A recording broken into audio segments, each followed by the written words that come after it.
बिस्मिल्लाहिर्रहमानिर्रहीम। आप देख रहे हैं शाहिद ऑनलाइन। आज गुफ्तगू NA 159 जिसमें मुख्तलिफ कैंडिडेट जो है वो तगदो में लगे हुए हैं, कंपेन्स कर रहे हैं और मुख्तलिफ बरादरियों को अपने साथ शामिल कर रहे हैं। आज हमारी जो मेन मकसद है गुफ्तगू का, इसमें तमाम आवाम से मेरा सिर्फ एक ही सवाल है कि जो भी कैंडिडेट है किसी भी पार्टी का है, आप उससे हट के एक दफ़ा ज़रूर सोचें कि आपके इलाके के अंदर कौन सी पार्टी, किस पार्टी के कैंडिडेट ने आपके इलाके के अंदर काम करवाया है। अगर तो आपके इलाके के अंदर काम हुआ है तो बहुत अच्छी बात है और ये हमारा हक है, हम वोट देते हैं, अपना कैंडिडेट चूज़ करते हैं। अगर काम हुआ है तो बहुत अच्छी बात है। आप इस चीज़ से बालातर होकर कि कौन सी पार्टी के कैंडिडेट ने आपके इलाके में काम किया है, आप उसको बिला झिझक वोट दें। क्यों कि वो बंदा, वो कैंडिडेट आपके लिए बेहतर है, आपके इलाके के लिए बेहतर है। और अगर जिस इलाके के अंदर काम नहीं हुआ, वो काम तरक्याती भी हो सकते हैं, किसी भी तरह के काम हो सकते हैं। आपके इलाके को बेहतर करने के लिए, आपकी ज़िंदगियों में सहूलियात जो है मुहैया करने के लिए कोई भी काम हो सकता है।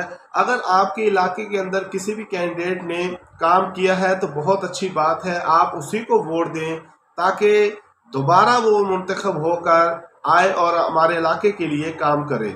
अगर आपके इलाके में काम नहीं हुए, कैंडिडेट चाहे किसी भी पार्टी का जीता हुआ था, किसी भी अदवार में था, कि उसने काम नहीं किया आपके इलाके में, आपके गली मोहल्लों में, तो मेरे भाइयों किसी सूरत भी उसको अपना वोट देकर ज़ाया ना करें। आप अच्छा कैंडिडेट, ईमानदार, करप्शन से पाक और आपके अपने हक में जो आपका कैंडिडेट है, आप उसको वोट दें। इसलिए कि आपके जो आपका हक है कि आपका इलाका तरक्की करे, आप एक अच्छी ज़िंदगी बसर करें, साफ़ सुथरे इलाकों में रहें, आपके पास तमाम सहूलियात, ज़िंदगी की तमाम सहूलियात होनी चाहिए। ये आपका हक है। तो मेरे भाइयों, वोट देते वक्त या किसी भी पार्टी की सपोर्ट करते वक्त ये चीज़ ज़रूर मद्देनज़र रखा करें कि जिस बंदे को हम वोट दे रहे हैं या जिस बंदे की हम सपोर्ट कर रहे हैं, क्या वो बंदे ने हमारे लिए, हमारे हलके के लिए, हमारे गली मोहल्लों के लिए काम किया है। अगर किया है तो बहुत अच्छी बात है, आप दोबारा भी उसको वोट दें। अगर नहीं किया तो मेरे भाई ज़रा वोट देते वक्त सोचना ज़रूर कि जिस बंदे ने जीतने के बाद आपके इलाके के अंदर काम नहीं किया, तो मेरे भाई आप दूसरी बार उसे वोट कैसे दे सकते हो।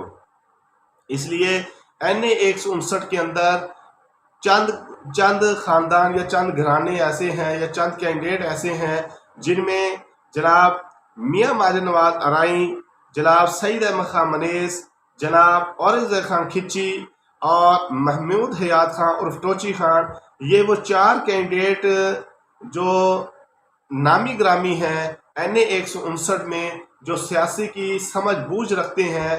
तमाम ही पार्टियों के कैंडिडेट, तमाम ही लोग जो है आपस में तको-दो की जो रस्साकशी है उसमें लगे हुए हैं कि आने वाले इलेक्शंस में जो है वो बरतरी हासिल कर सकें, आवाम के दिलों में घर कर सकें और अपने हलके का कैंडिडेट मुंतखब होकर आएँ। तो इन तमाम कैंडिडेट से मेरी एक ही रिक्वेस्ट है कि अब दौर बदल चुका है, अब वही कैंडिडेट आएगा, वही कैंडिडेट रहेगा सीट के ऊपर जो अपने इलाके, अपने गली मोहल्लों, अपने हलके के अंदर काम करवाएगा। तो मेरी नज़र में काफ़ी लोग जो मुझे जानते हैं, जिस इलाके में मैं रहता हूँ, सालों साल से वहाँ पे कोई मायानाज काम नहीं हुआ, कोई बड़ा काम नहीं हुआ। छोटे मोटे गली मोहल्लों के छोटे मोटे काम तो होते रहते हैं जो काउंसलर भी कर लेते हैं, लेकिन जिस तरह MPA या MNA करते हैं या जिस हलके के अंदर वजीर होता है, जिस तरह वो काम करते हैं, उस तरह काम नहीं हुए। तो मेरे भाइयों, तमाम कैंडिडेट जितने भी हैं, इस बार वही जीतेगा जो इलेक्शन से पहले या इलेक्शन के बाद आवाम के लिए काम करेगा। जो आवाम के लिए काम करेगा, आवाम उसी को मुंतखब करेगी और उसी को वोट देगी।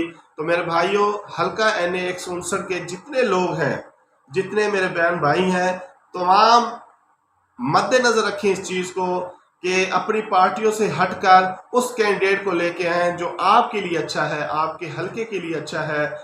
ऐसे ही हम नारेबाजियां लगाते रहें, हम पार्टी को वाह वाह करते रहें, हम मुख्तलिफ जो मुश्किलात पार्टी को आते हैं वो हम झीलते हैं, हम जो आम अदना कारकुन होते हैं वो बर्दाश्त करते हैं, लेकिन जो टिकट होल्डर्स होते हैं या जो सीट्स के ऊपर जो इलेक्शन लड़ते हैं उनको किसी किस्म का इसका कोई जो है वो मुश्किल में नहीं पड़ते, ना ही उन्हें कोई किसी किस्म का नुकसान होता है।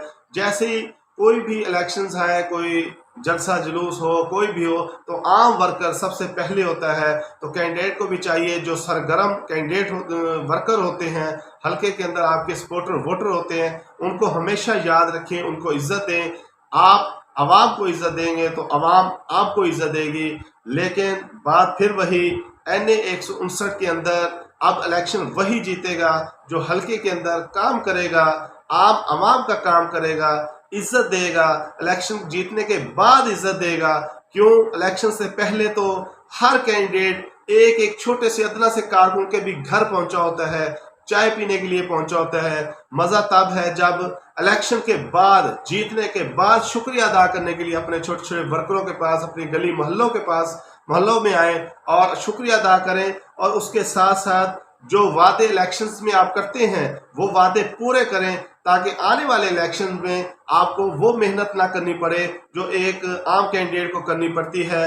आपका अपना काम बोले ताकि आवाम आपको चाहे, आवाम के दिलों में आप घर कर जाएं और अपने काम की वजह से अपना नाम मजीद रोशन करें। इसलिए NA 159 के तमाम वोटर सपोर्टर, तमाम पार्टियों के जितने लोग हैं, मैं उन तमाम से रिक्वेस्ट करता हूं कि सबसे पहले कैंडिडेट या पार्टी को सामने रखते हुए आप अपने इलाके को रखें, अपने गली मोहल्लों को रखें। आपके इलाके में, गली मोहल्लों में अगर काम होता है, खुशहाली आती है, तो आप उसी कैंडिडेट को वोट दें। इसके साथ ही अपने मेज़बान शाहिद हनीफ को इजाज़त दीजिए। पाकिस्तान जिंदाबाद।